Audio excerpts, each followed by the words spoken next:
بسم اللہ الرحمن الرحیم۔ جنت میں گھومنے والا شخص۔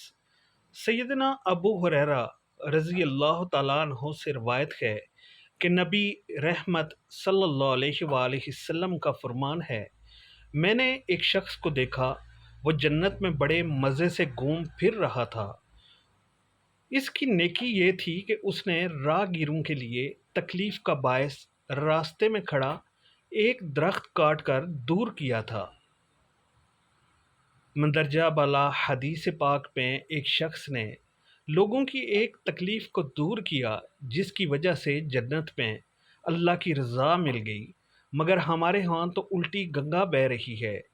ہم لوگوں کو مشکلات میں پھنسا کر فخر محسوس کرتے ہیں، اور جتنی دیر تک کسی کو تکلیف میں نہ ڈال لیں اور تکلیفوں میں گرے ہوئے لوگوں پر خوشی محسوس نہ کر لیں یا زخموں پر نمک نہ چھڑک لیں، چین نہیں آتا۔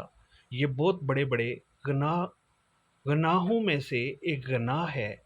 اللہ ہمیں اس سے محفوظ فرمائے، آمین۔